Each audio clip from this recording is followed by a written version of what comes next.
Բարև ընկերներ, այսօր շատերի ցանկությունը կիրականանա։ Տարածում ենք տեսանյութը մաքսիմալ շատ, որպեսզի այն հասնի հասցեատերերին։ Այսպես, այսօր խոսելու եմ շատ կարևոր թեմայի մասին, որը հենց մեր հասարակության մեջ ներդրված ական է։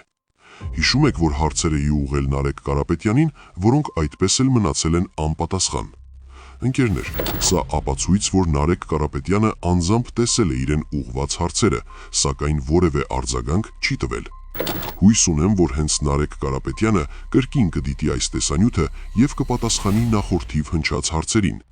Չեմ ուզում անվանարկել որևէ ուժի, սակայն լռությունը դիտարկելու եմ համաձայնության նշան։ Ընկերներ, ես ի սկզբանե դեմ եմ արտահայտվել բռնությանը, վիրավորանքին, հայհոյանքին, որը ձեր կողմից ընդունվել է, ինչի համար ես շատ շնորհակալ եմ ձեզանից։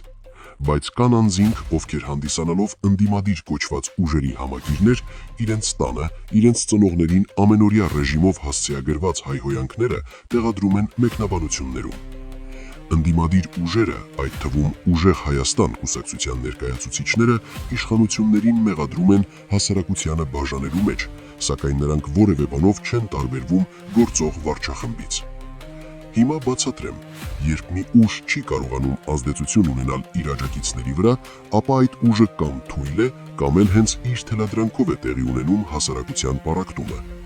Ովքեր փորձում են հայհոյանքով եւ վիրավորանքով ինքնահաստատվել, ապա ասեմ, որ դրանով միայն ձեր ընտանեկան անբարոյական պատկերն եք ցույց տալիս, ոչ ավելին։ Ես էլ կարող եմ հայհոյել, անգամ հավատացնում եմ, որ սկսեմ հայհոյել, երբեք չեք կարողանա տակից դուրս գալ։ Բայց իմ նպատակը որևէ մեկին վիրավորելը չէ, այլ ընդհակառակը, համախմբումն է, որը այս 38 տարիների ընթացքում ջանասիրաբար խարխլվել է։ Հիմա մի փոքր զրույց էլ ուզում եմ ունենալ Ռոբերտ Քոչարյանի աջակիցների հետ։ Ընկերներ, ես երբևէ անձնական վիրավորանք չեմ հասցրել ձեր առաջնորդին, որքան էլ որ նա իմ համար անընդունելի անձ է ու միշտ այդպես էլ լինելու է։ Իր կառավարման ժամանակ բազմաթիվ ապօրինություններ են եղել, ու դա է հենց պատճառը, որ նա չպետք է վերադառնա իշխանության։ Ես չեմ պատրաստվում վատին փոխել վատ թարագույնով, այլ ցանկանում եմ վատին փոխել իրական հայով։ Ինչևէ, Քոչարյանի սիրելի աջակիցներ, եթե շարունակեք անցնել կոռեկտության սահմանները, ապա վստահեցնում եմ պատասխանը ավելի ուժեղ կլինի, որին դուք պատրաստ չեք։ Հենց դուք եք վիրավորում մեր հասարակությանը, անկախ նրանից, թե ով ինչ քաղաքական հայացք ունի։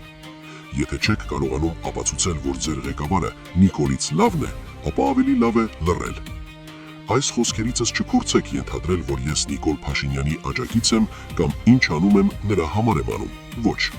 Նիկոլ Փաշինյանը պետք է օր առաջ հեռանա, բայց ոչ Սամվել Կարապետյանով, ոչ էլ առավել եւս Սերժ Սարգսյանով։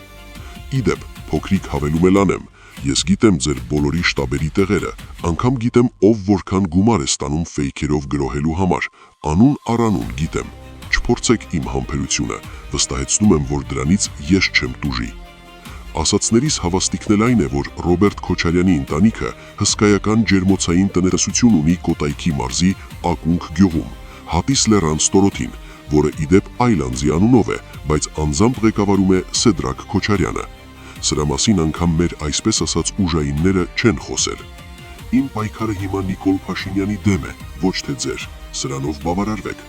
Վստահեցնում եմ ավելին գիտեմ, քան դուք կարող եք ենթադրել։ Եկեք պահենք մարդկային կոռեկտության սահմանները։ Ոչ ձեր ղեկավարը, ոչ էլ մեկ ուրիշը ձեր համար հայք չեն։ Ընդամենը շատերդ գործիք եք, որպեսզի նրանք գան իշխանության։ Վերջում մենք ենք իրար դեմքին ամեն օր նայելու, իրարից ամաչելու։